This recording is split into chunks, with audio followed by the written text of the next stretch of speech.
Hello everyone, and a very warm welcome to this video. My name is Mrunmayee Kulkarni, and I am a dance movement psychotherapist.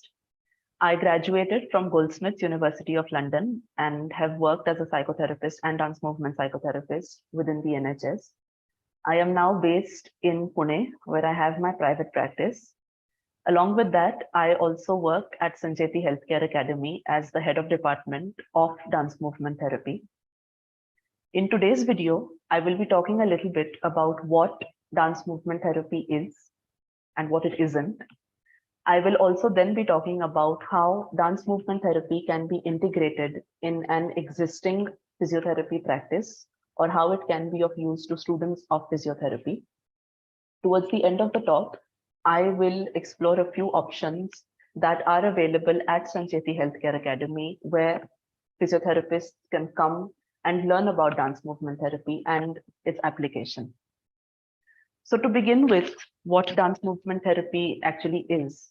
So the technical term dance movement therapy, as it is known in the US, or dance movement psychotherapy, as it is known in Europe, is the psychotherapeutic use of dance and movement for emotional well-being.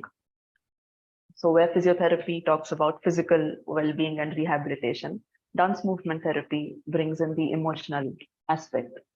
So the body is used as a tool to express, to communicate, and to share stories with the ultimate aim of resolving trauma that is stored in the body. So the basic principle on which dance movement therapy works is that all the experiences that I have as a human being are going to be stored in the body and are going to be manifested through the body. Now, this doesn't just include physical experiences such as feeling hungry, feeling thirsty, feeling fatigue, but this also involves the emotional experiences that I have. So the basic example of I smile when I'm happy, I cry when I feel sad, I feel cranky when I'm hungry, but also what happens to my body, what happens to my mood when I interact with people. So there's someone I like, how does my body respond when I meet them? How does my body respond when I'm pressured, when I'm under stress? So this is the basic concept of dance movement therapy, is this connection between what's happening with me in the outer space and what my body is feeling inwards. So naturally, since we say that experiences are stored in the body, what it means is that everything that has happened to me since I was a child, which starts right from how was I nurtured as a child, what attachment did I have with my primary caregivers, what kind of environment did I grow up in, what was my school life like, all of these early childhood experiences are going to influence the way I behave today. So all of these influences will contribute to the way I deal with pressure today, to the way my body deals with illness today, and the way my body will heal when I'm unwell today. So we're talking about this past and present confluence also. Now that I've said that, now that I've talked about all those accumulated experiences that I have had from the past, what dance movement therapy will then do would be go in with a bottoms-up approach, that is go into the root cause analysis of what is happening in my body right now because of what happened in the past. So I go with that bottoms-up approach to analyze what's happening in my body. And is there a possibility to change that? Is there a possibility to make my body respond differently from what the patterns have been of the past, so that today I can have a better sense of emotional well-being, or I can be more present in this moment emotionally and physically. So now that I've spoken a little bit about what dance movement therapy is, I'd like to talk about how that can be integrated in a physiotherapy practice. So when we talk about physiotherapy, primarily what it involves, what a physiotherapist would do, would be to work with physical ailments or physical dysfunctions or physical impairments. So let's say someone having a post-op recovery, someone having had an accident. What we would focus on in a physiotherapy practice is to bring about the physical rehabilitation of the patient or of the client. Dance movement therapy brings in the emotional rehabilitation as well. Let's say after a surgery or after an accident, what we're looking at is a physical rehabilitation of our patient. Through dance movement therapy, we also bring in the aspect of emotional rehabilitation or mental rehabilitation. Now, one example where this is very relevant is when we talk about psychosomatic illnesses. So let's say when a patient comes to you and talks about this chronic back pain that they have, they've gone through all the tests, they've been exercising at the gym, and somehow they haven't found any organic cause for that back pain. Now, this is an excellent example to say how the body and mind are working in connection. This is also something that all of our Indian texts, right from the Ved, Upanishad, have always said, is that a human being is, in fact, a mixture of body and mind, that they are not two separate entities, they're all connected. So psychosomatic illnesses is one example to show how the body and mind are connected, how they are integrated, and how one is going to affect the other. So if we worked with that same example of this person coming with back pain, let's say, and we haven't been able to find any organic cause for that back pain, if we looked at it from a psychological perspective, there could also be a lot of other reasons for that back pain. This could be right from being stressed in the present. So it could mean that apart from the fact that I have an incorrect sitting posture, that I'm sleeping awkwardly, it could very easily mean that I'm overworked or that I'm too pressured at work. It could mean that I have a strained relationship with my partner or something's not okay at home. That stress of the present moment could be manifested through that back pain today. This could also be anxiety about something from the future. So this could be anxiety about an important exam that I have, or that I'm awaiting this interview result. I have a visa application that's been pending. I have a lot of projects at university that I have to submit. All of that anxiety being piled up and then manifesting in my body. So there could be the stress in the present, there could be anxiety about the future. But very interestingly, what it also could be is some unresolved issue from the past. So this back pain that I'm having could be something that's been triggered about something that's been unresolved in the past. It could very simply just even mean that I heard a song today that takes me to the past. I met someone who reminds me of the past. And there's been something in the past that I haven't been able to resolve. And since that experience is stored in my body still remembers it at this less conscious level. And so my body is still responding to that, which means that I need to get it sorted and I need to get it resolved. Now, for a lot of people, it may not be their cup of tea to go to a psychologist's office and to sit face to face with someone and talk about it, to go deeper into what it might be, what is the stress about, what is that trauma about. Could be something very difficult for someone to explore. What you can do through dance movement therapy is provide a very creative aspect to exploring that same situation. So I'm going to give a little bit of a more visual example of what I'm saying. Let's say we talk about the same back pain. So someone comes to you as a patient complaining of back pain. And the moment they sit in your office, what you observe is that they're sitting like this. And when you ask them more questions, they say that this is how they always sit. They sit this way when they're at office. This is how they sit at their breakfast table at home. This is how they sit when they're reading a book. As a dance movement therapist or a dance movement therapy practitioner, one of the first things you're going to notice or wonder is, why are they sitting like this? Why has their posture developed in this certain way? Why are their shoulders crouched? Why is their back a little bit humped? It would be very interesting then to discuss with the client about the why. Is it because they don't feel seen? Is it because they don't want to be seen? Is it because they're lacking the confidence to be a little bit more open, to be a little bit more vocal about what they're feeling? So once we've identified that posture and made them aware of it, of course, we have all the exercises to do. But also while the exercises are going on, to maybe bring in that emotional aspect of, how does it feel when I sit like this? Versus, is there a possibility to expand the spine, the shoulders a little bit, and to maybe sit like this? Is there the possibility of also maybe seeking some support? So can I go a little bit towards the chair? Can it also mean that I can maybe ask friends for some support emotionally when I need it? So this constant sort of hidden or this less obvious relevance and connection between what's happening in their lives emotionally and also how they are manifesting it also physically. So how does it now feel when I sit like this? How does it now feel when I take the support of the chair? Can I maybe expand that into also standing straight? How does that feel? Can I also maybe bring it in my voice? If I have a very low voice, if I speak very softly, how does it feel if I speak a little bit more loudly? How does it feel to be heard? How does it feel to be seen? So what you've done is, without them being very aware that there is some psychological work also happening in the background, but you've given them also that psychological outlet through a very creative and body-based approach. So this is something that you can do as an additional dance movement therapy practitioner.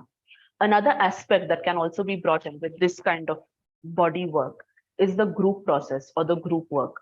Again, if I have just had surgery, if I'm supposed to go for physiotherapy, I might find it tedious. I might not be motivated. I don't want to exercise. I hate getting out of bed. I don't want to do it. But if there are 10 other people who've also had that same surgery, who also want to get better, who are also in the same boat as I am, I'm obviously going to be motivated to then do the work. The better option would be if it doesn't seem like work at all. So let's say that this is in fact a physiotherapy session, but there's music in it. There's various different props that I can use. The physiotherapist knows that it's exercise, but to me, it feels like fun. So I am full of endorphins. I'm full of this laughter and enjoyment and meeting friends for a dance session, where actually I'm also doing a lot of exercise, feeling better both emotionally and physically. So when we talk about creativity and exploration through dance movement therapy, there are a few examples that I want to give of the work that I've done where I have collaborated with a physiotherapist. So one such example is my work with Sassoon Hospital that I did in collaboration with their physiotherapy department. This was a few years ago when we were working with a group of young children with hemophilia. The primary complaint with which they approached me was that these children who were quite unwell had to obviously go through very rigorous physiotherapy in order to get their joints and muscles stronger. But they were very resistant to the word exercise, to the word clinic, doctor, bands. They just didn't want to do it. And there was generally a sense of boredom to that whole exercise of going into the physiotherapist's office and working on the bands. So what we did together was to identify some very popular upbeat rhythmic songs as a first stage. Once we had those songs, we devised a 6 months long workshop for these children, and we called it a dance workshop. So once these songs were decided, we choreographed these songs. The nuance of it was that every step in that choreography was actually a physiotherapy exercise. This is not something that the children knew. For them, it was just coming into a dance class, but this is something that the physiotherapist and I had worked together upon. So let's say that a few of those children had to do some wrist exercises because there was some weakness here. There was a step that they used to do at the chorus of whatever that song was. There used to be a group formation and everyone used to do this step together. There was a rhythm to it. There was music playing, and it was more of a step than an exercise. Similarly, something with their legs, an exercise that they were expected to do with the resistance bands. We made them do something like a cycling step to that for that exercise. Talking about resistance bands, let's say they had to do something with their hands where they had to really stretch. It was painful, it was difficult. We substituted that with leg gym. So we had leg gym steps instead of those band exercises. What we noticed was, of course, there were no injuries because we were very careful. There were no jerky movements. All those things were taken care of. But what we started seeing as that workshop kept going on was that the aspect of fun or the aspect of creativity, enjoyment, that very slowly started coming into the work. The way we used to do those workshops over 6 months was we used to meet weekly. We used to start with a check-in every week, which basically means all of us sitting in a circle saying how I feel right now, what I'm coming with right now. Then we would go into a warm-up, and then we would go into this practice. So we're practicing the choreographies. And the way we ended this workshop at the end of those 6 months was we did a stage program. So there was a lovely auditorium in Pune that was booked. There were tickets, there was a big audience, and these children were on stage. Now, the reason I'm saying this is because, as I said, we were focusing on the physical rehabilitation. But also what happened as an addition to that was this emotional development and this expression of these patients that came up. The whole idea of being on stage, this idea of people getting photos with me, asking for my autograph, it was a very huge confidence boost for those children. It was not just a stress buster, but also something that made them feel very seen, very heard, very appreciated, and celebrated with their disability. And I think the biggest success of that workshop and that performance was their commitment to continue then onwards. So that dance workshop then in fact went on. There were more events with that same group. More people came in. And it in fact became this drive of coming together, having fun, and forgetting a little bit that this is an illness, it's a limitation, it's a weakness. But there was that aspect of coming together, having fun, and getting better physically and emotionally. Now, this is just one client group that I've mentioned. A lot of other work is also done in Parkinson's. I've done a lot of work with Parkinson's, where again, I feel that is another client group when we're working with older adults. There may not necessarily be the motivation to get up, go to the clinic, exercise, be with the bands, be with the physio ball. Once I have this aspect of community, so I'm going in, I have my friends. When I was working in the UK, there used to be Elvis that was played. There used to be the Beatles. Suddenly I hear these songs. I'm familiar with these songs. If it's in the Indian context, I'm dancing to songs of Shammi Kapoor. I'm dancing to Ye Chand Sa Roshan Chehra. Other people are dancing with me. I'm able to have this romantic duet with my wife, for example. I'm able to do a song on friendship with a few of my other friends. It's a choreography. I'm confident that I'm being taken care of. I'm able to do the steps. The steps that I'm doing are considering the limitations that I have in my body, so I don't feel out of the place. Everyone else is able to do just as much as I'm able to do. So I don't feel like I'm left out. I don't feel like I'm being laughed at. I don't feel I'm being judged. All of these aspects are taken care of when it's a fun, dancey environment.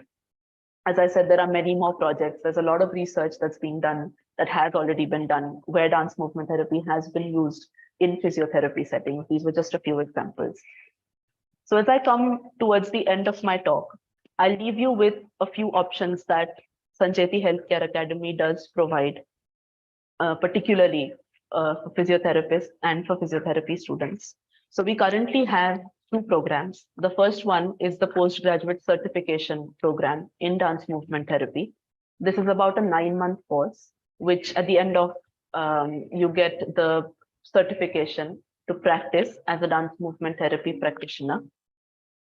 The other course is a master's course in expressive movement therapy, which is the equivalent of dance movement therapy. This course we run with Pune University. At the end of that, you get a 2-year master's degree and you're qualified to work as a dance movement therapist, which means that you can work in clinical settings, you can work in psychiatric hospitals, you can work with children with special needs, you can work in special educational institutes. So there's a very vast area of work.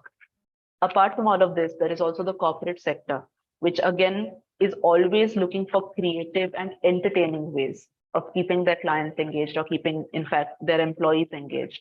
So that again is a very major sector where Sancheti also does a lot of work. Apart from these two courses, which are a bit generalized, we currently are in the process of curating and we will shortly be announcing a very specialized course for physiotherapists. So you could be a physiotherapist, a practicing physiotherapist, or a student of physiotherapy. And this course would be specially designed for you. It would be a short course, which would add credits to, it would be an additional credit to whatever you already are studying. Within the course, what you would study is a basic introduction to psychology. You would be given an understanding of how the mind works a little bit, how you have to be with your patient when they come in, how you have to be able to read these nonverbal cues that your patient is giving you. As I said a little while ago, how are they sitting? Why might they be sitting like that? What does it mean when they say something? What's really going on for them? What's happening in this relationship? So a little bit of the psychology to be able to figure all of that out. Then you will be given an understanding and an overview of the theory and practice of dance movement therapy. So very application based, understanding what different activities can be used, in what different setups they can be used. And then the application of dance movement therapy in different clinical settings. So as I said, how would you use dance movement therapy when you're working with children of a particular client group? with a particular illness, with a particular surgery, say, with a particular limitation, physical limitation? How would you work with older adults? How would you work with new moms? So how could you work with cancer patients? Because that's again another area where a lot of dance movement therapy work is very actively done, and a lot of physiotherapy work as well. So there would be all this application-based DMT work that would be taught to you in all of these various clinical settings. So if you have any questions about the courses that are offered or about dance movement therapy in general, please do reach out. Please do share your comments or questions on this video. We'll be looking forward to hearing from you and also welcoming you on board for any of the training courses that we offer or any workshops or events that Sancheti Healthcare Academy always organizes. That's it for today. It was very lovely having this opportunity. Thank you very much, and I wish you well. Goodbye.